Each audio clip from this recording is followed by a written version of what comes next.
23 children were discovered locked in the basement of a Georgia plantation in 1864, all bearing the same distinctive features: high cheekbones, pale green eyes, and auburn hair streaked with gold.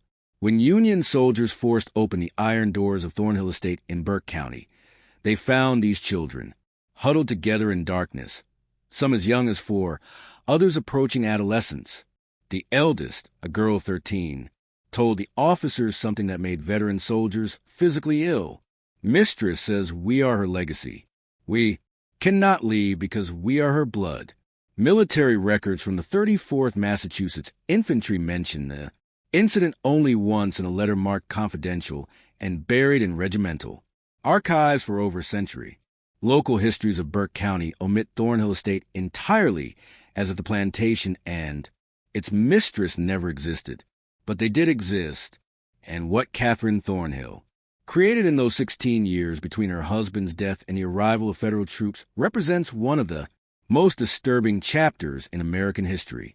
A systematic breeding program designed to create generations of enslaved people who could never escape their bondage because they were genetically tied to their owner. Before we continue with the story of Catherine Thornhill and the nightmare she built in rural Georgia, I need you to do something. If you're hearing this story and it's making your skin crawl, hit that subscribe button right now. This channel dives deep into the darkest corners of American history. The stories they don't teach in schools, the secrets buried in courthouse basement and forgotten military records. And I want to know where you're listening from. Drop a comment telling me what state or city you're in. Are you close to Burke County, Georgia? Does your town have secrets like this buried in its past? Let's find out together. Now let's go back to where it all began. To a cold February morning in 1847, when a young widow inherited a dying plantation and conceived a plan that would haunt Georgia for generations. The winter Catherine Danforth Thornhill buried her husband was the coldest Burke County had seen in 20 years. The Thornhill estate sat on 1,700 acres of red clay soil 7 miles southwest of Woodsboro, the county seat. In 1847, Burke County was cotton country, though not as prosperous as the Black Belt regions further west. The soil here was tired, overworked by decades of single-crop farming. Plantations that had flourished in the 1820s were struggling by the 1840s, squeezed between falling cotton prices and rising costs. The Mexican War had drawn away. Laborers and talk of territorial expansion divided communities along bitter lines. Thornhill Estate had once been among the more successful properties in the region. Catherine's late husband, Jonathan Thornhill, had inherited from his father in 1838 with 42 enslaved workers, adequate equipment, and manageable debt. But Jonathan had been a poor manager and an enthusiastic gambler. By the time a winter fever claimed him in February 1847, the estate was mortgaged to the hilt. The fields were producing barely enough to feed the workers, and creditors were circling like buzzards. Catherine was 28 when she became a widow. She had married Jonathan when she was 19, a strategic match arranged by her father, Theodore Danforth, a prominent merchant in Augusta. The Danforths were old Georgia money, descended from settlers who had arrived in the 1730s. Catherine had been educated by private tutors, spoke French passably well, and had been raised with expectations of managing a substantial household. What she had not expected was to inherit a failing plantation with crushing debts and a 16-year-old son who looked at her with something approaching hatred. Richard Thornhill was Jonathan's son from his first marriage. His mother had died giving birth to him in 1831, and Jonathan had remarried 5 years later. Richard had never warmed to Catherine, viewing her as an interloper who had replaced his real mother. He was a sullen, bookish boy who spent most of his time in the estate's small library, avoiding both his stepmother and the practical work of running a plantation. Catherine found him weak, impractical, and entirely too sentimental about the enslaved workers. He had once suggested they should be taught to read, an idea so dangerous that Catherine had forbidden him from speaking of it again. The plantation itself reflected its declining fortunes. The The main house was a two-story structure of whitewashed brick, with 6 columns across the front portico built in 1805 in the Federal style. Paint peeled from a window, frames and the roof leaked in 3 places. The furniture inside was a mix of inherited pieces from Jonathan's, family and cheaper replacements purchased when the good pieces had been sold to pay gambling debts. Behind the main house stood the kitchen building, the smokehouse, the dairy, and the overseer's cottage, all in similar states of disrepair. Further back, beyond a line of live oaks draped with Spanish moss, were the quarters where the enslaved population lived. In 1847, 31 people remained on the property, 11 men, 13 women, and 7 children. 16 others had been sold off over the previous 3 years to satisfy Jonathan's creditors. Those who remained knew that more sales were coming. Fear hung over the quarters like fog over the Savannah River. Catherine spent the first month, after Jonathan's death, in a kind of controlled fury. She met with his estate's lawyer, Ambrose Talbot, who laid out her options in blunt terms: sell the property and the remaining workers to settle the debts and perhaps have enough left over to live modestly in Augusta under her father's roof, or find some way to make the plantation profitable again, which Talbot considered unlikely given the state of the cotton market and the estate's depleted resources. Neither option was acceptable to Catherine. Returning to Augusta would mean admitting failure, living as a dependent spinster in her father's house, forever marked as the widow who couldn't hold onto her inheritance. But she also recognized that traditional plantation management wouldn't save Thornhill Estate. The land was worn out. The equipment was old. The remaining enslaved workers were insufficient in number to work the cotton fields profitably, and she had no money to purchase more. It was during one of these sleepless nights poring over the estate's account books by candlelight that Catherine conceived her plan. The idea came to her with the cold logic of desperation. If she couldn't afford to purchase workers, she would breed them, but not in the haphazard way most plantations did it, offering minor incentives for couples to have children and waiting 15 years for those children to become productive laborers. No, Catherine envisioned something far more systematic, more controlled. She would create a population of workers who were biologically tied to the estate, who could never be sold because they were her own descendants, who would have an instinctive loyalty to the plantation because it was literally in their blood. The plan was monstrous, but to Catherine it was also elegant. She was still young enough to bear children. She would select the strongest, healthiest men among the enslaved population and conceive children with them. These children would be raised knowing their parentage, would be given slightly better treatment than the others to ensure their loyalty, and when they reached maturity, would be paired with enslaved women to produce the next generation. Within 20 years, Catherine calculated she could have a workforce of 50 or more, all bound to Thornhill Estate by ties that went deeper than legal ownership. She began keeping a journal to work out the details. This was no diary of personal feelings. Catherine was far too practical for that. Instead, she created what she called her cultivation records filled with calculations, observations, and plans. She wrote in a simple substitution cipher, replacing keywords with innocuous agricultural terms. Children became seedlings. The men she selected became ritok. Pregnancies were plantings. The journal's pages were covered with diagrams that looked like breeding charts for livestock, because that was essentially what they were. Catherine's first election was a man named Isaac, 24 years old, born on the plantation, and known for his physical strength and steady temperament. She summoned him to Main House on a March evening in 1847 after the other workers had retired to the quarters. What happened that night was recorded in Catherine's journal only as first planning completed, with rootstock one weather clear and mild. 3 weeks later, she summoned him again, and then twice more before the month ended. By April, Catherine was confident she was pregnant. She recorded this in her journal with the same emotional detachment. She might note the planting of cotton. Initial cultivation. Successful.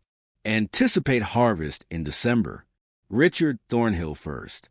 Suspected something was wrong with his stepmother in late May of 1847. He noticed she had stopped taking her morning rides around the property, claiming the heat bothered her, even though the Georgia summer had barely begun. She took her meals in her room more frequently and had dismissed a house servant who usually attended her, preferring to manage her own affairs. For a woman as concerned with appearances as Catherine, this withdrawal was unusual. But it was a conversation Richard overheard in early June that truly alarmed him. He had been in a library hidden behind one of the tall bookcases when Catherine met with Miriam Grayson in the adjacent parlor. Mrs. Grayson was a local midwife, a sharp-featured woman of 50 who attended births for both white and enslaved families throughout Burke County. Richard knew her slightly. She had a reputation as a skilled practitioner, but also as someone who asked few questions and kept confidences. Absolutely. You're certain of your condition, Mrs.? Grayson asked in her clipped professional tone. Quite certain, Catherine replied. I should think sometime in early December. And Mr. Thornhill passed in February. You said. There was a pause. Richard pressed himself against the bookcase, hardly breathing. My late husband and I were intimate in January, Catherine said, evenly, shortly before his final illness. Of course, Mrs. Grayson's voice carried a note of something, not quite disbelief, but a careful neutrality. I'll need to examine you properly, and we should discuss the arrangements for the delivery. Will you want me here at the house? I will, and I'll need your discretion, Miriam. Absolutely. You have it as always. Richard waited until both women had left the room before emerging from his hiding place. His hands were shaking. The mathematics didn't work. His father had been bedridden for the entire month of January, barely conscious most days, racked with fever and chills. Richard had sat with him many nights. There had been no possibility of intimate relations between his father and Catherine, which meant the child Catherine was carrying had been conceived after Jonathan's death in March, or April with someone else. The implications made Richard sick to his stomach. If word got out that Catherine had conceived a child out of wedlock, the scandal would destroy what little remained of the family's reputation. Creditors would move immediately to seize the property. The Danforth family in Augusta would disown her. But beyond the practical consequences, Richard was appalled by the deception itself. Catherine intended to claim this child as his father's legitimate heir, to lie to everyone, to build her future on a foundation of fraud. He considered his options. He could confront Catherine directly, but he was only 16, and she held all legal authority over the estate. He could go to Lawyer Talbot in Westboro, but without proof, it would be his word against Catherine's, and as a minor, his testimony would carry little weight. He could write to his grandfather Danforth in Augusta, but Catherine read all outgoing mail from the estate. Instead, Richard began to watch Catherine carefully, looking for evidence, trying to understand what she was planning. He noticed that she summoned Isaac to the main house regularly, always after dark, always when the overseer was away in town or occupied with duties elsewhere on the property. He saw how Catherine's manner toward Isaac was different from her treatment of other enslaved workers, not kind exactly, but less overtly hostile. She spoke to him in full sentences rather than curt commands. By July, Richard was certain Isaac was the father of Catherine's child. The realization filled him with horror, not just at the violation of social and legal boundaries, but at what it revealed about Catherine's character. She had coldly, deliberately chosen to conceive a child with an enslaved man, to claim that child as her late husband's, and to maintain this lie indefinitely. What kind of woman was capable of such calculated deception? He found part of the answer in early August during one of Catherine's rare trips to Westboro. Richard had been searching for legal documents related to the estate. He had vague thoughts of finding something that might give him leverage over Catherine when he discovered a leather-bound journal hidden in a locked drawer of Catherine's writing desk. The lock was simple enough for a determined 16-year-old to pick. The journal was written in cipher, but Richard had always been good with puzzles. It took him 3 days, working in secret, whenever Catherine was out of the house to crack the basic substitution pattern. What he read made his blood run cold. Catherine wasn't just having an affair with Isaac. She was implementing a deliberate breeding program. The journal laid it out in chilling detail. Her plan to conceive multiple children was selected. Enslaved men to raise those children as part of the plantation workforce, and eventually to breed those children with each other and with other enslaved people to create an ever-expanding population of workers who would be genetically tied to Thornhill Estate and to Catherine herself. There were charts, calculations of expected births over 5-year periods, notes on which men displayed desirable physical characteristics, speculation about whether traits like strength, intelligence, and temperament were heritable. It read like something from a livestock breeder's manual, except the livestock were human beings. Richard copied several pages of the journal, translating the cipher into plain English, his hand shaking so badly he could barely hold the pen. This was evidence. This was proof of Catherine's depravity. He could take this to the authorities. He could expose her. But that night at dinner, Catherine looked at him with those cold green eyes and said casually, "Richard, have you been in my study recently? Some of my papers seem to have been disturbed." "No, ma'am." Richard lied, his throat tight.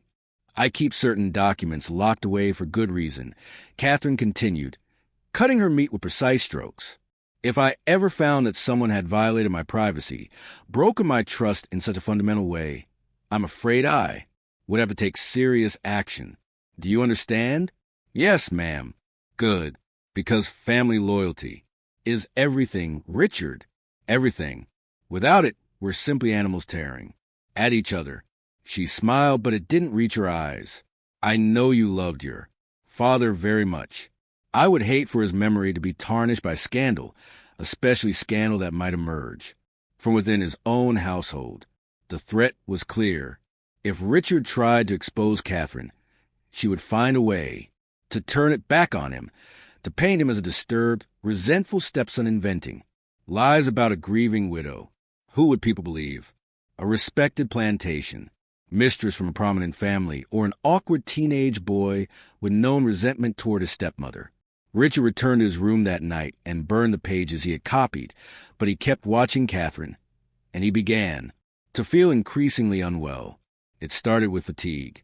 By September, Richard found himself exhausted by mid-afternoon, unable to focus on his books. His appetite diminished. He developed frequent headaches that made it difficult to think clearly. By October, he was experiencing muscle weakness and occasional stomach pains. Catherine showed great concern. She insisted Richard stay in bed. She prepared his meals herself, bringing him bowls of soup and plates of soft foods. She summoned Mrs. Grayson to examine him. The midwife, who also served as a general medical practitioner in the absence of a proper physician, diagnosed nervous exhaustion complicated by possible consumption. She prescribed rest, fresh air when Richard felt strong enough, and a special tonic that Catherine obtained from a pharmacy in Augusta. Tuberculosis often strikes young men of sensitive disposition, Catherine told Richard, adjusting his pillows with attentive care. "Your father had a cousin who died of it at just your age. We must be very vigilant." Richard knew better. He had read about arsenic poisoning during his hours in the library. He recognized the symptoms in himself: the fatigue, the digestive troubles, the muscle weakness. Catherine was slowly killing him, disguising murder as disease, eliminating the one person who knew her secret and posed a threat to her plans. But he was too weak to fight back, too isolated to get help. The house servants followed Catherine's orders absolutely. The overseer rarely came to the main house. Richard's room was on the second floor, and by November, he barely had the strength to get out of bed, let alone escape the property and reach Westboro. He made one final attempt to exposed Catherine in late November, writing a letter to his grandfather, Danforth, in Augusta. It took him 3 days to compose it, working for a few minutes at a time before exhaustion overwhelmed him. He described Catherine's breeding program, her journal, the poisoning. He sealed the letter and gave it to one of the younger house servants, a girl named Pearl, begging her to post it in Westboro without telling Catherine. Pearl took the letter, but she also told Catherine, terrified of what would happen if the mistress discovered she'd been keeping secrets. Catherine read the letter expressionless, then burned it in the fireplace in front of Richard. "You're very ill, darling," she said, softly, almost tenderly. "The fever is affecting your mind. You're imagining things that aren't real. It's a mercy, really, that you won't have to suffer much longer." Richard Thornhill died on December 3rd, 1847, 3 weeks before his 17th birthday. Dr. Samuel Pritchard from Westboro, summoned to record the death, noted consumption as a cause, and remarked that the young man had wasted away with tragic speed. Catherine wept decorously at the funeral. She wore black for a full year. For days after Richard's burial, Catherine gave birth to a healthy son. She named him Jonathan after her late husband and claimed he had been born slightly premature, which explained any questions about timing. Few people in Burke County thought to count backward from the birth to Catherine's widowhood. Those who did kept their speculations to themselves. It was not the kind of thing one discussed openly. The years between 1848 and 1856 transformed Thornhill Estate in ways that seemed almost miraculous to outside observers. The plantation that had teetered on the edge of bankruptcy slowly regained its footing. Cotton production increased. The enslaved workforce grew. Catherine Thornhill earned a reputation as a shrewd, if somewhat reclusive, plantation mistress who managed her property with uncommon efficiency. But that efficiency came at a terrible cost that no outsider ever saw. Catherine gave birth for more times between 1848 and 1853. Daughters named Ella Linnea, Abigail, and Margaret, and another son she called Samuel. Each birth was attended only by Miriam Grayson, who by now was deeply complicit in Catherine's schemes. The midwife received generous payment for her services and her silence, regular fees that far exceeded her normal rates, plus a small cottage on the edge of the Thornhill property where she could live without paying rent. Mrs. Grayson's role extended far beyond delivering Catherine's children.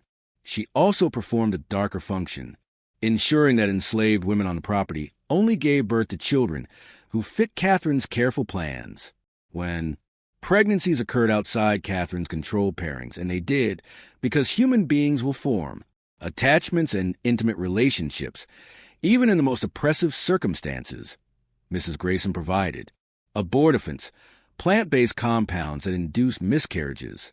She performed these procedures in a small room behind the overseer's cottage, away from the main house, away from witnesses. The women subjected to these forced abortions rarely spoke of them, even to each other. The trauma was profound, the grief unvoiceable in a system that already denied them autonomy over their own bodies. But whispers circulated through the quarters anyway. Stories of women who had been pregnant 1 week and bleeding the next, who were told they had simply lost the babies naturally, though everyone knew Mrs. Grayson had been involved. One woman named Ruth tried to resist. In the spring of 1851, she was 5 months pregnant when Catherine discovered that the father was not the man Catherine had designated for her, but instead a young field hand named Samuel, with whom Ruth had formed a genuine attachment. Catherine ordered Mrs. Grayson to terminate the pregnancy immediately. Ruth ran. She made it nearly 4 miles into the pine forest southwest of the plantation before the overseer's dogs tracked her down. She was dragged back to Thornhill Estate, held down by 2 men, while Mrs. Grayson forcibly administered the abortation compounds. Ruth survived the ordeal physically, but something fundamental broke inside her. She worked mechanically after that, spoke rarely, and died 2 years later. during a fever outbreak that swept through the quarters. She was 24 years old. But Ruth's tragedy was just one, among many. By 1856, Catherine's program had produced 7 children of her own, all of whom were being raised in a peculiar liminal space. They were legally enslaved. Catherine had registered them as such in the county records, claiming them as children born to enslaved women on the property, which gave her legal ownership of them. But in practice, they lived in the main house, wore decent clothes, ate better food than the other, enslaved children, and received informal education from Catherine herself. Young Jonathan, the eldest, was 8 years old in 1856. He was a serious, quiet child who resembled Catherine strongly. The same green eyes, the same auburn hair, the same sharp features. He had no memory of his father, Isaac, who had been sold to a plantation in Alabama in 1849. Catherine had found Isaac's presence a complication once his purpose had been served. The money from his sale helped pay down some of the estate's remaining debts. The younger children knew nothing of their true parentage. Catherine told them they were fortunate orphans whom she had taken into her household out of Christian charity. She taught them to read and write, a dangerous legality in Georgia, where teaching enslaved. People literacy was prohibited by law. But Catherine was confident no one from the outside would ever enter her home and discover what she was teaching these children. She was grooming them, preparing them for the next phase of her plan. But that phase required patience. The children needed to reach physical maturity before they could be used for breeding. Catherine continued her meticulous record-keeping, tracking their growth, their health, their temperaments. She noted which children showed physical strength, which seemed more intelligent, which were more compliant. She was planning pairings decades in advance. In the meantime, she continued having children of her own. 3 more were born between 1854 and 1856. Sons named William and Henry, and a daughter called Caroline. Each had a different father carefully selected from among the enslaved men on the property. Catherine's criteria were ruthlessly practical: physical health, strength, decent teeth, good eyesight, no obvious impairments. She cared nothing for their personalities or characters. They were, in her mind, simply genetic material to be utilized. The men themselves had no choice in the matter. When Catherine summoned them to the main house, they came, knowing that refusal would mean brutal punishment or sale. Some of them understood what was happening, that the children Catherine bore would be their own biological offspring, even as those children would be raised to think of Catherine as their benefactors and savior. The psychological torture of this situation was extreme. They were forced to become fathers to children they could never acknowledge, never parent, never protect. One man named Thomas was summoned to the main house in 1855. He was 26 years old, married to a woman named Hannah, who lived in the quarters. Hannah was pregnant with their first child. When Thomas learned that Catherine intended to use him for breeding, he tried to refuse. The overseer, a brutal man named Virgil Kane, had Thomas whipped in front of the assembled enslaved population. 39 lashes. That left his back scarred for life. Then Catherine had him brought to the main house anyway. Thomas complied. He had no other choice. But he never spoke to Hannah about what happened in the main house, and Hannah never asked. Some knowledge was too poisonous to voice. By 1856, Thornhill Estate housed a population that looked normal on the surface, but was actually structured along Catherine's twisted logic. There were the field workers, about 20 adults, and their children, who worked the cotton and corn under the overseer's supervision. There were the house servants, 3 women and 1 elderly man who cooked, cleaned, and maintained the domestic space. And then there were Catherine's special children, 10 in total by 1856, ranging in age from 8 years old down to infancy. These children occupied a strange position in the plantation hierarchy. The other enslaved people resented them for their privileges, but also pied them for what they represented. Everyone in the quarters understood on some level what Catherine was doing. They didn't have language for eugenics or breeding programs. Those terms would come later, but they recognized a pattern. They saw how Catherine kept detailed records of the children, how she measured them periodically, how she noted their development in her locked journal, and they waited with a kind of horrified anticipation for what would happen when these children grew up. Because everyone knew what Catherine intended. She had made it clear in subtle ways, in comments and instructions. These children were being raised to produce the next generation of workers. They were tools in Catherine's long-term plan to create a workforce that could never leave, could never be sold, because they were genetically bound to her and to Thornhill Estate. It was an abomination, disguised as innovation. But in the isolated world of a rural Georgia plantation in the 1850s, with no outside oversight and absolute power concentrated in the hands of property owner, Catherine was able to pursue her vision without interference. The only person who posed any potential threat was lawyer Talbot in Westboro, who handled the estate's legal affairs and thus had access to records that might raise questions. But Talbot was a practical man who valued profitable clients, and by 1856, Thornhill Estate was becoming profitable. The cotton yields were improving. The workforce was growing through Catherine's breeding program at no acquisition cost. Debts were being paid down. Tolbert asked no uncomfortable questions because he benefited from Catherine's success. The isolation of the plantation helped maintain secrecy. Thornhill Estate was 7 miles from Westboro, connected by a rough road that was often impassable in winter. Neighbors were few. The nearest plantation was 3 miles away. Catherine rarely entertained visitors and discouraged social calls. When she did interact with other plantation families, usually at church on Sundays or at occasional gatherings in Westboro, she presented herself as a proper widow, managing her late husband's property with Christian virtue and practical wisdom. No one suspected the systematic horror occurring behind the whitewashed brick walls of the main house and in the quarters beyond the oak trees. And even if they had suspected, would they have cared? This was Georgia in the 1850s, a society built on the brutal exploitation of enslaved labor.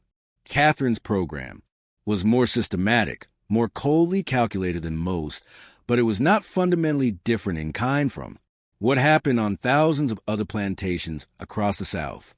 That was perhaps the most disturbing aspect of the entire situation. Catherine's breeding program was monstrous, but it was also logical within the framework of society that already treated human beings as property to be bought, sold, and bred at will. She had simply taken the underlying logic of slavery and followed it to one of its most horrifying conclusions. But systems built on such profound injustice contained the seeds of their own destruction. Change was coming to Georgia and the entire South, though in 1856, few people could imagine how soon or how violently it would arrive. The late 1850s brought increasing tensions to Burke County and all of Georgia. The question of slavery's expansion into new territories dominated national politics. The violence in Kansas Territory, where pro-slavery and anti-slavery settlers were literally killing each other, was discussed in anxious tones at the courthouse in Westboro. The presidential election of 1856, which put James Buchanan in office, did little to resolve the fundamental conflicts tearing the country apart. Catherine paid little attention to politics. Her focus remained fixed on Thornhill Estate and her long-term program. By 1859, her eldest children were approaching adolescence. Jonathan was 11, Evelina was 10, Abigail was 9. They were still too young for the breeding phase of Catherine's plan, but she was already making preparations, already selecting which of the enslaved young women would be appropriate partners when the time came. It was during this period that Catherine constructed what she called a heritage room in a previously unused section of the mansion's east wing. She told the house servants it would be a storage space for family records and memorabilia. In reality, it was a shrine to her breeding program. The room was windowless, lit by oil lamps with walls lined with shelves and a large table in the center. On the shelves, Catherine stored her coded journals, 3 leather-bound volumes by 1859, chronicling every birth, every pairing, every observation about the children's development. She also kept small glass vials, each labeled with a name and a date, containing locks of hair from each child. These samples were arranged in rows organized by generation and parentage, a physical archive of her genetic experiments. On the table, Catherine had drawn elaborate family trees in ink, showing not actual family relationships, but her planned pairings for future generations. Lines connected names with notations about anticipated outcomes. Strong constitution, good teeth, intelligent, compliant temperament. It looked like breeding charts for show dogs or racehorses, except the names were human. Abigail paired with Thomas's son, Jacob. Eleanor with Isaac's son, Marcus, who will be born in 1862. Margaret with Samuel's nephew, Peter. Catherine spent hours in this room, planning decades into the future, imagining a Thornhill estate populated by 100 or more workers, all descended from her, all genetically and psychologically bound to the land. In her mind, she was creating something revolutionary, a plantation that would never face labor shortages, never require expensive purchases of new workers, never risk mass escapes because the enslaved population would have nowhere else to go. They were family in the most literal sense. The practical implementation of this vision required Catherine to exert even tighter control over the plantation's social structures. She began separating the children into different groups based on their roles in her program. The special children, her own biological offspring, continued living in or near the main house.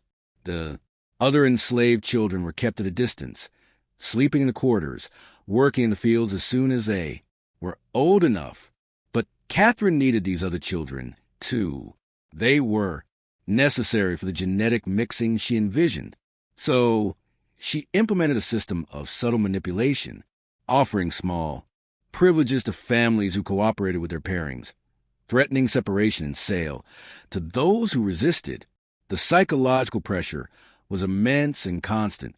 A woman named Violet, mother of 3, found herself in an impossible position. In 1860, Catherine had decided that Violet's eldest daughter, a girl of 14 named Sarah, should be paired with one of the older field hands, a man in his 30s named Elijah. Sarah was terrified she was still a child and Elijah was old enough to be her father. Violet begged Catherine to wait to give Sarah more time. Catherine's response was cold. "You have 2 younger daughters, Violet. Would you prefer I sell them to settle this matter? Or will Sarah do her duty to this estate and to you?" Sarah was paired with Elijah that autumn. She gave birth to a daughter 9 months later and died from complications of the delivery. She was 15 years old. Violet never recovered from the loss. She continued working mechanically, speaking to no one, and in 1862, she walked into Savannah River and drowned herself. But tragedies like Sarah and Violet's were invisible to outside observers. When visitors came to Thornhill Estate, which was rare, they saw a well-managed plantation with neat fields, a substantial house, and a workforce that appeared adequately fed and housed. The horror was carefully hidden, buried in the quarters, locked in the heritage room, encoded in Catherine's journals. Then came 1860, and everything changed. Abraham Lincoln was elected president. South Carolina seceded from the Union in December. Georgia followed in January. 1861, with delegates at the secession convention in Milledgeville voting 208 to 89 to leave the United States and join the Confederate States of America. War came in April with the firing on Fort Sumter. Initially, many Georgians believed it would be a short conflict, a few months, perhaps a year, and the Confederacy would establish its independence. But the war dragged on through 1861 into 1862 through 1863. Young men from Burke County marched off to fight in Virginia and Tennessee. Some returned in coffins. Others didn't return at all. The war disrupted Catherine's plans in ways she hadn't anticipated. The overseer, Virgil C.A., enlisted in the Confederate Army in 1861 and was killed at Shiloh in April 1862. Finding a replacement was difficult. Most able-bodied white men were away at war. Catherine eventually hired an elderly man named Silas Kendrick, who was too old for military service. Kendrick was less brutal than Cain had been, but he was also less effective at maintaining discipline and control. The enslaved population at Thornhill Estate began to sense the shifting power dynamics. News filtered through the slave networks that connected plantations across Georgia. Whisper reports of Union victories, rumors that Lincoln had issued a proclamation freeing enslaved people in Confederate territory, speculation about what would happen if the Yankees came south. Catherine tightened her control as best she could. She confined the enslaved population to the plantation, forbidding anyone from leaving, even to visit relatives on neighboring properties. She increased rations slightly to reduce the temptation to run away, and she accelerated her breeding program, pushing some of the children into pairings earlier than she had originally planned. Jonathan, her eldest son, turned 15 in December 1862. Catherine decided he was ready. She had selected a young woman named Rachel, 16 years old, the daughter of one of the field hands. Rachel had no say in the matter. In February 1863, Catherine arranged for Jonathan and Rachel to be married. In a ceremony she conducted herself in the main house, a mockery of a wedding with no legal standing, designed purely to give a veneer of respectability to the breeding pairing. Jonathan, who had been raised in isolation from the other enslaved people and taught to think of Catherine as his benefactors, accepted this arrangement without question. He had no understanding of what had been done to him, no awareness that Catherine was his biological mother, no sense of the profound wrongness of the entire situation. Rachel, traumatized into silence, said nothing, but others in the quarters were watching. They saw Catherine pairing these special children, the ones she'd raised in the main house, with the other enslaved young people. They understood this was the next phase of whatever Catherine had been planning all these years, and a quiet, desperate rage began building in the quarters, a rage that would have nowhere to go until circumstances finally shifted in their favor. The spring of 1863 brought terrible news to Burke County. Confederate losses were mounting. The Union Army controlled the Mississippi River after the fall of Vicksburg. In July, Lee's invasion of Pennsylvania ended in disaster at Gettysburg. Shortages of food, cloth, and basic supplies made life increasingly difficult, even for white plantation families. For the enslaved population, conditions became harsher still as Catherine rationed everything more severely. But something else was happening at Thornhill Estate, something Catherine tried desperately to hide from the outside world. The children she had been breeding and raising were becoming aware of their true parentage. It began with Evelina, Catherine's second-born daughter, now 14 years old. She had always been the most observant of Catherine's children, the one who asked uncomfortable questions. In May 1863, while helping Catherine organize papers in the study, Eleanor discovered one of the coded journals that Catherine had carelessly left unlocked. Evelina had learned to read from Catherine herself. She was intelligent, curious, and bored with the limited reading material available in the house. The journal's cipher intrigued her. She spent 3 weeks working on it in secret, the same way Richard had done 16 years earlier, slowly decoding the substitution pattern. What she found destroyed her understanding of her entire existence. The journal detailed her conception, second planting with rootstock 2, Thomas, age 21. Excellent physical specimen, strong back, good teeth, weather warm, and humid. Anticipate harvest in late October 1848. Evelina read the entry again and again, her hands shaking. Rootstock 2. Thomas. She knew Thomas. He was one of the field hands. Quiet man in his 30s, who never made eye contact with anyone.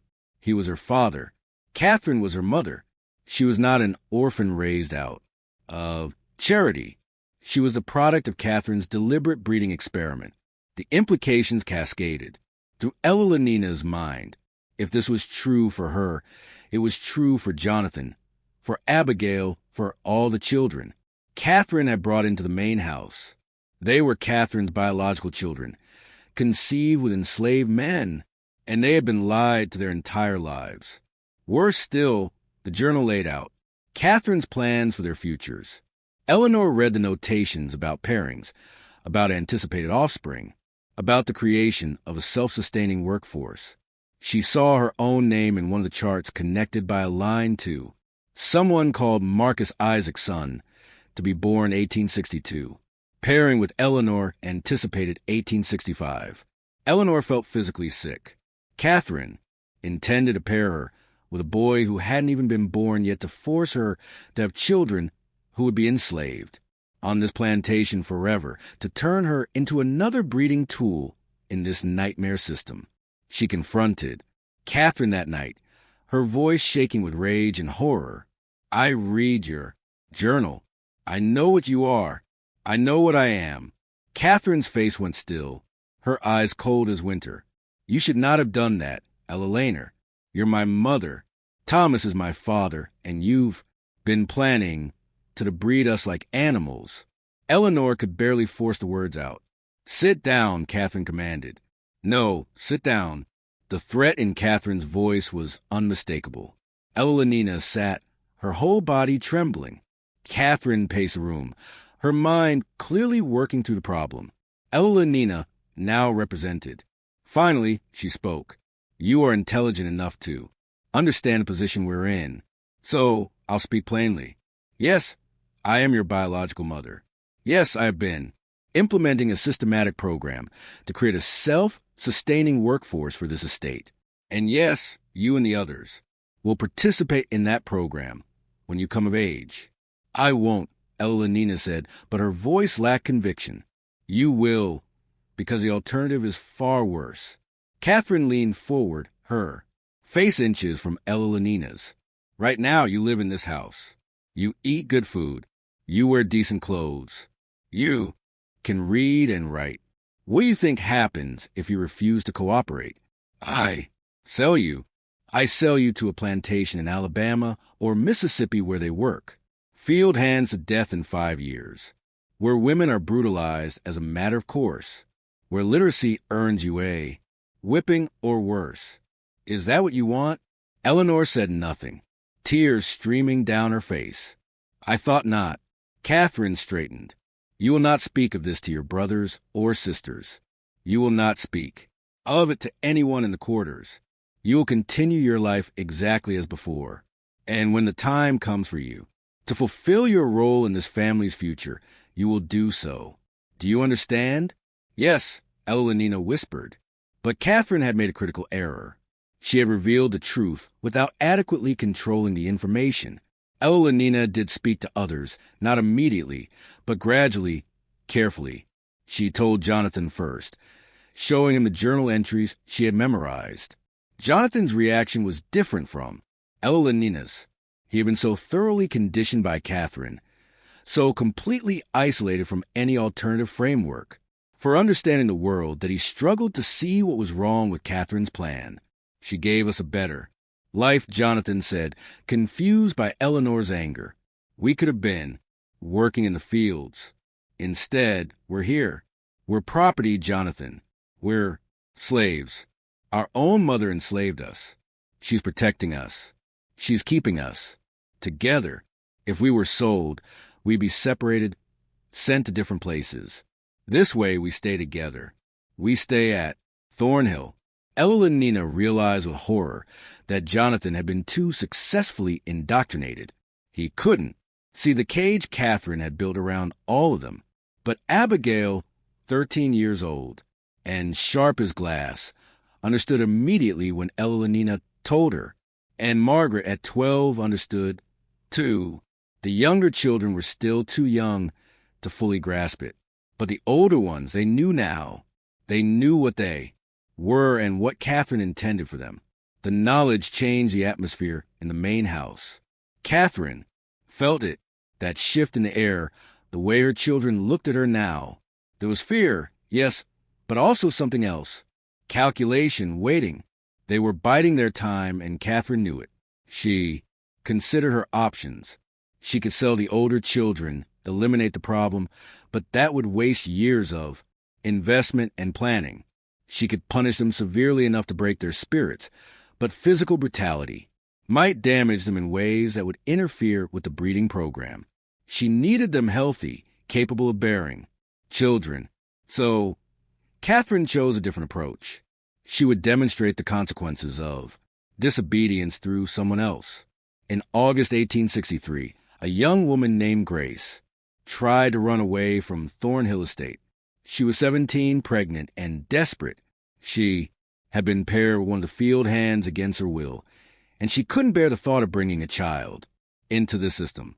She ran at night, heading east toward the Savannah River, hoping to somehow cross into South Carolina and from there make her way to Union lines. She was caught within 12 hours. The dogs tracked her to a creek 3 miles from Plantation. She was brought back, locked in one of the outbuildings. And the next morning, Catherine assembled everyone, all the enslaved people, including her special children from a main house in the yard between the quarters and the mansion. Grace was brought out, her hands tied. Catherine stood on the porch of the main house, her face expressionless. This woman attempted to abandon her responsibilities to this estate and to all of you. She attempted to destroy the family we have built here. The penalty for such betrayal must be severe. What followed was brutal. Grace was whipped publicly. 20 lashes administered by the elderly overseer Kendrick, who carried out the punishment with grim reluctance. Catherine made all the children watch, including her own biological offspring. The message was clear. This is what happens to those who try to leave. But Catherine had miscalculated again. The public punishment didn't terrify the enslaved population into submission. Instead, it clarified something for them. Catherine was willing to use extreme violence to maintain her control, which meant she was afraid. And if she was afraid, that meant they had more power than they'd realized. Whispers began circulating through the quarters in the weeks that followed. Whispers about waiting for the right moment. Whispers about what would happen when the war ended, because surely it would end, and surely the Yankees would come south, and surely things would change. All they had to do was survive until then. Evelina heard these whispers. She began spending time near the quarters when Catherine wasn't watching, developing relationships with the other enslaved people she had been kept separate from her entire life. She learned things Catherine had never told her, about her father Thomas, about the other men Catherine had used, about the women who had died or been broken by Catherine's program. One evening in October, Ella and Nina met with a group of the older enslaved women in the woods beyond the quarters. They sat in a circle in the darkness, speaking in low voices. A woman named Hope in her 40s looked at Ella and Nina with something between pity and respect. "Your mama. She thinks she made something special here," Hope said quietly. "Thinks she made family. But all she did was make people who hate her in ways she can't even understand." "What happens when the war ends?" Eleanor asked. "Depends on who wins," Hope replied. "Yankees win. We're free. Confederates win. Things stay the same or get worse. But either way, your mama can't keep doing what she's been doing. Too many people know. Too many. People angry.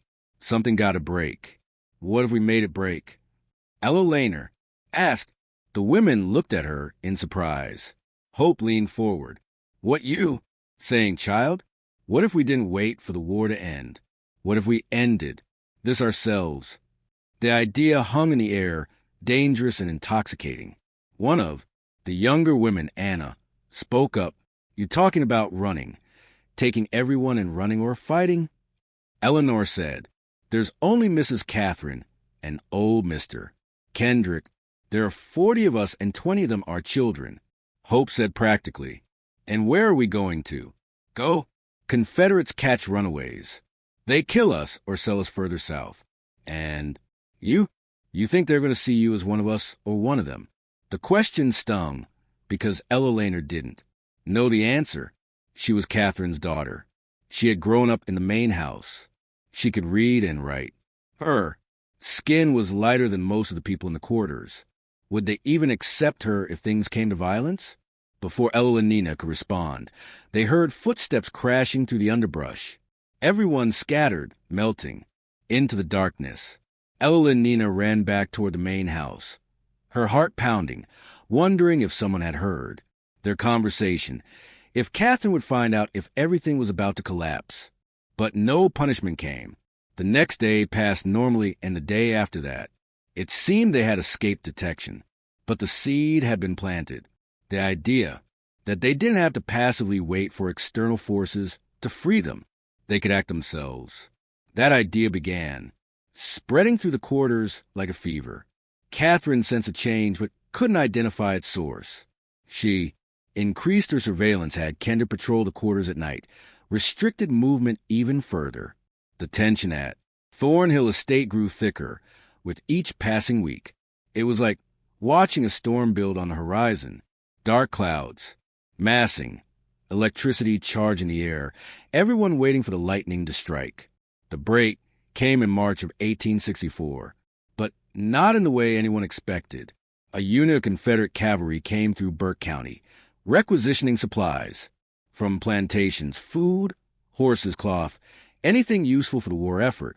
Catherine had no choice but to comply. She provided corn, preserved meat, and 2 of the plantation's best horses. The soldiers stayed only one night, camped in the fields beyond the quarters, and departed at dawn. But their presence had consequences. The soldiers spoke openly about the war's progress, and the news was bad for the Confederacy. Sherman was pushing through Georgia. Union forces were closing in from multiple directions. Some soldiers spoke fatalistically about the war being lost, about going home, about the impossibility of maintaining the fight much longer. The enslaved population at Thornhill Estate heard every word. Hope surged through the quarters. Freedom was coming. It might be months or weeks, but it was coming.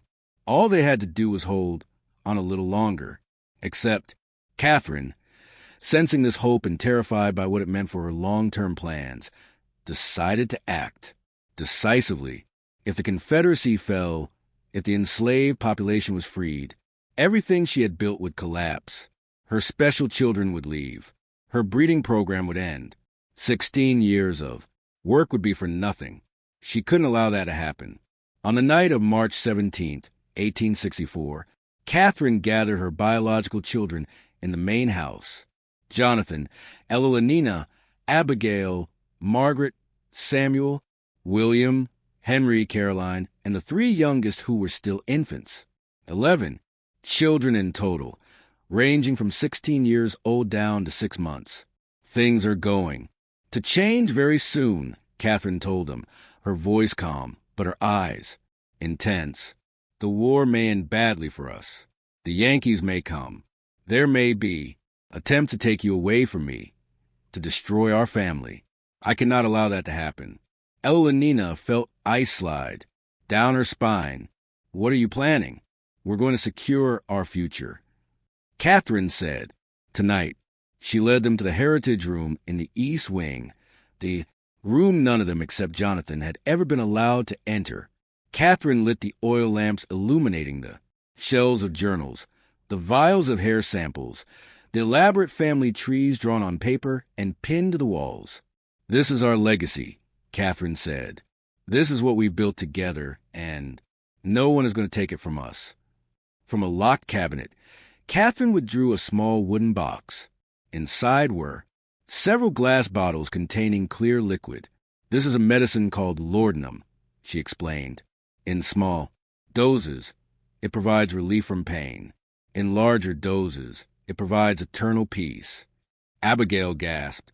You want to poison us? I want to protect you, Catherine corrected, her voice taking on an edge of desperation. If the Yankees... Come, if they free the others, where will you go? You're not white enough to live in white society. You're not fully black in their eyes either. You'll be outcasts, owned by no one, belonging nowhere. Is that better than staying here, staying together, staying with me? Yes, Eleanor said firmly. Anything is better than this. Catherine's face hardened. You're too young to understand. All of you are too young. But I am your mother, and I know what's best for this family. She moved toward the bottles, but Jonathan stepped between her and the others. He was 16, nearly as tall as Catherine, and something in his face had changed. No, he said quietly. Jonathan, don't be foolish. You understand the plan. You've always understood. I understood what you told me, Jonathan said. But Eleanor showed me the journals. I read what you wrote about us. About Father Isaac, about Father Thomas, about all of them. I know what you did. I know what you are. I am your mother. You're a monster, Jonathan said, and his voice broke on the word. Catherine slapped him, a sharp crack that echoed in the small room. How dare you?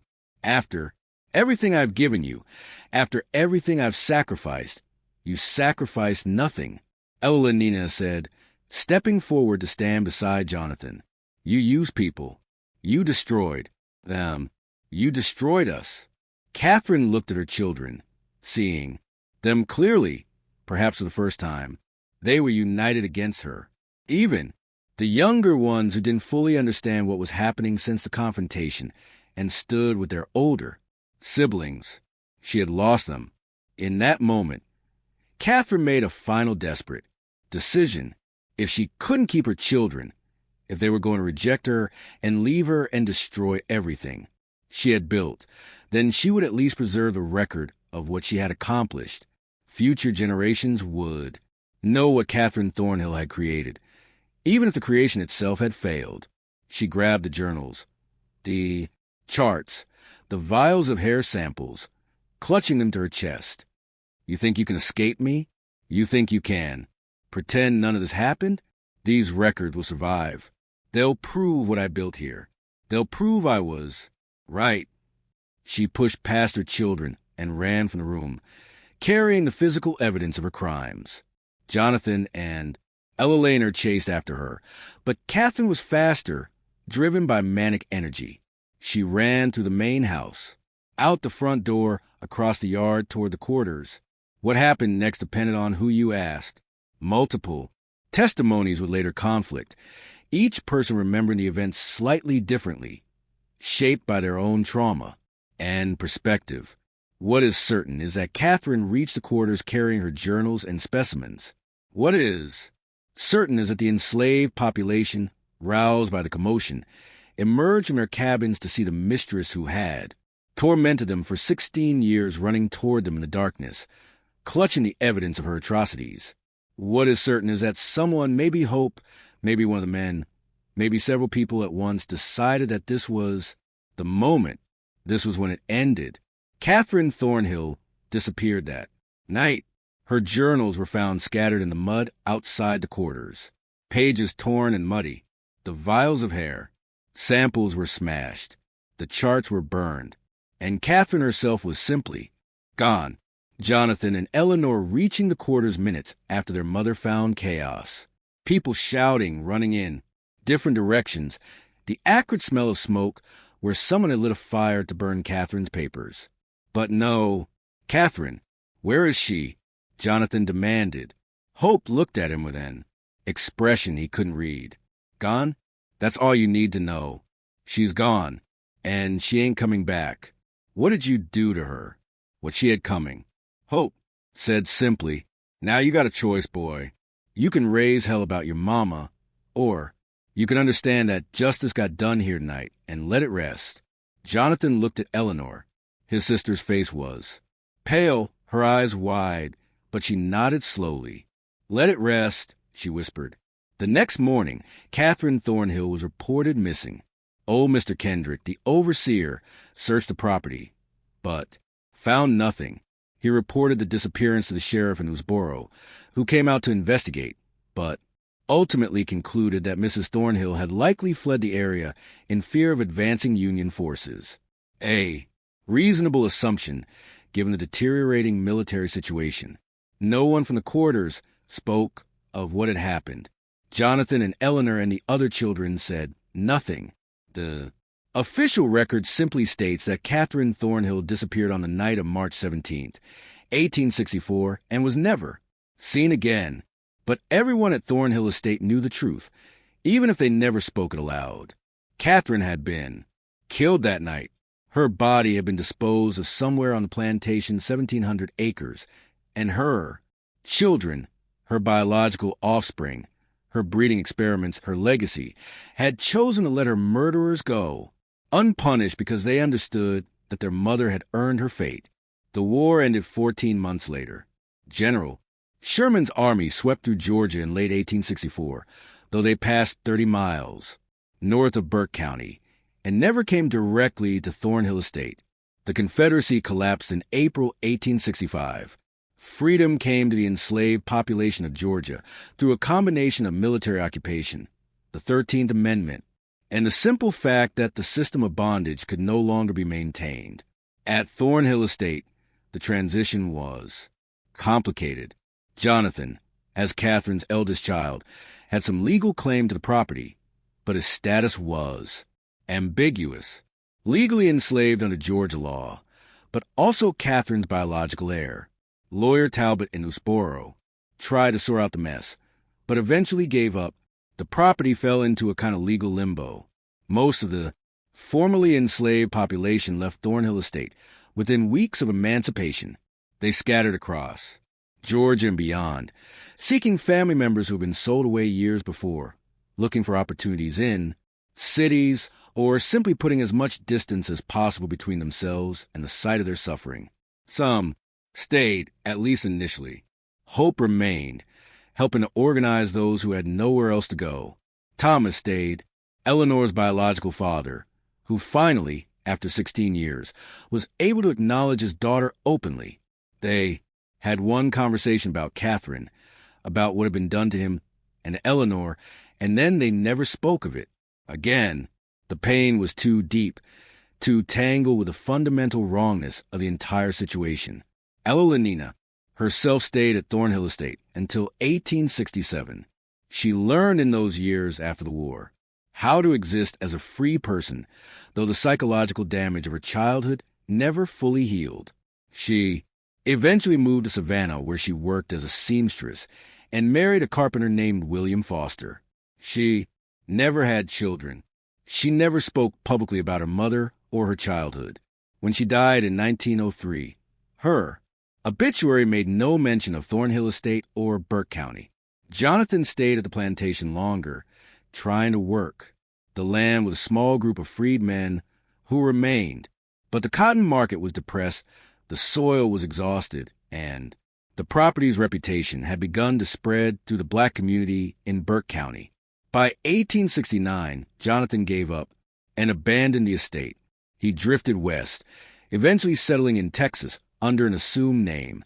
He died in 1891, and his few possessions included a small notebook where he had written over and over in tiny script, "I did not choose this. I did not choose this. I did not choose this." Thornhill Estate itself decayed rapidly. The main house was partially burned in a suspicious fire in 1871. The remaining structures fell into ruin. The land was eventually seized for unpaid taxes and sold at auction in 1878 to a timber company that cleared the old growth trees and divided the property into parcels. But in 1871, something was discovered that brought the entire story back to public attention, at least briefly. A well driller working on a neighboring property accidentally broke through into an old system on what had been Thornhill land. Inside the system, 30 feet below ground, was a skeleton. The remains were mostly intact, preserved by the cool, dry conditions. They belonged to a woman, probably in her 30s or 40s. Scraps of cloth suggested a dress from the 1860s. A corroded metal locket found near the skeleton contained two miniature portraits, a man and a young boy. The coroner in Newsboro examined the remains and concluded the woman had died from blunt force trauma to the skull. The skeleton was buried in an unmarked grave in the county cemetery. The official record identified the remains only as unknown female, discovered former Thornhill property, 1871. But people in Burke County's black community knew who it was. The story had been passed down in whispers in kitchens and churches, in coded language that protected those who had been present that night in March 1864. They knew Catherine Thornhill had been killed by the people she had enslaved and brutalized. They knew her body had been hidden in a deep well or system. They knew justice of a kind had been done. Over the years, more information emerged, though always fragmentarily, always incompletely. In 1889, a man on his deathbed in Alabama confessed to a minister that he had helped murder his former mistress in Georgia during the war. He provided no name, no details, but the minister noted the confession in his records. In 1902, a woman in Savannah, Hope's granddaughter, wrote a short memoir that mentioned the night the devil mistress disappeared and nobody mourned her. The most damning evidence came to light in 1923 when a historian researching Burke County's Civil War history discovered a cache of letters in the courthouse basement. Among them was a letter written in 1865 by Union Captain Samuel Reynolds, who had commanded one of the first federal units to enter Burke County after the war ended. Reynolds wrote, "We discovered disturbing evidence at a property called Thornhill Estate, indications of systematic breeding, experiments conducted by the late owner upon enslaved persons, including her own biological offspring. The details are too grotesque to relate in full, but multiple witnesses confirmed that the woman, one Catherine Thornhill, had implemented a program to create a self-perpetuating enslaved population through forced reproduction across generations. The witnesses also informed us that Mrs. Thornhill disappeared in March 1864, and though they would not explicitly state what occurred, their meaning was clear enough. I have elected not to pursue the matter further, as it seems to me that whatever justice was enacted upon this woman was well-deserved. I have directed my men to say nothing of what we learned here." The letter was filed away and forgotten again until a graduate student found it in 1954 while researching her dissertation on Reconstruction in Georgia. She tried to verify the story, interviewing elderly residents of Burke County who might remember family stories from that era. Most claimed to know nothing. One woman, 93 years old, the great-granddaughter of one of the enslaved people at Thornhill Estate, said only some things happened that needed to happen. Some people did things that needed doing, and that's all that needs to be said about it. The final mystery of Thornhill Estate concerns the 23 children found locked in the basement when federal troops arrived. Captain Reynolds' official report mentions them, as do several letters written by soldiers in his unit. The children were freed and placed with freedmen families in Burke County and surrounding areas. But what happened to them after that is lost to history. Some of them surely survived to adulthood. Some likely had children of their own, which means there are probably people alive today living in Georgia or elsewhere who carry Catherine Thornhill's genetic legacy without knowing it. They might be descended from Jonathan or Eleanor or one of the other. Children from the breeding program. They might carry some of those distinctive features. Pale green eyes, auburn hair, sharp cheekbones that mark Catherine's offspring. They would never know their ancestor built her legacy on one of the most calculated systems of exploitation and cruelty in American history. They would never know they exist because a woman decided to treat human beings as livestock, to build a dynasty on forced reproduction and genetic control. They would never know that their great-great-great-grandmother's body lies in an unmarked grave in Burke County, placed there by the people she had tormented People whose names we will never know because they protected each other's secrets even in freedom. The site of Thornhill Estate today is just fields and forest. The county maintains no historical marker, no books about Burke. County history mentioned the plantation in any detail. The house's foundation is still visible if you know where to look, buried under decades of leaf fall and undergrowth. The old well where Catherine's body was hidden has long since collapsed and filled with earth. But the story persists, passed down through oral tradition in Burke counties. Black community, whispered in genealogy circles, referenced obliquely in academic papers about slavery and eugenics. It persists because it represents something true and terrible about American history, not just the brutality of slavery itself, but the ways human beings will rationalize and systematize cruelty when they hold absolute power over others. Catherine Thornhill convinced herself she was building something revolutionary, creating a new model for plantation management, securing her family's future. In reality, she was perpetuating and intensifying one of humanity's greatest evils. And the people she exploited, the people she bred and controlled and tormented, ultimately erased her from history as thoroughly as she had tried to erase their humanity. What do you think of this story? Do you believe everything was revealed, or are there still secrets buried on that land in Burke County? The truth is, we may never know the full extent of what happened at Thornhill Estate. The people who lived through it, the survivors, chose to carry some secrets to their graves. And maybe that's there, right? Maybe some stories belong to the people who endured them, not to historians or storytellers like me. But we can honor those people by remembering that their resistance mattered, that their survival mattered, that they outlasted the system designed to destroy them.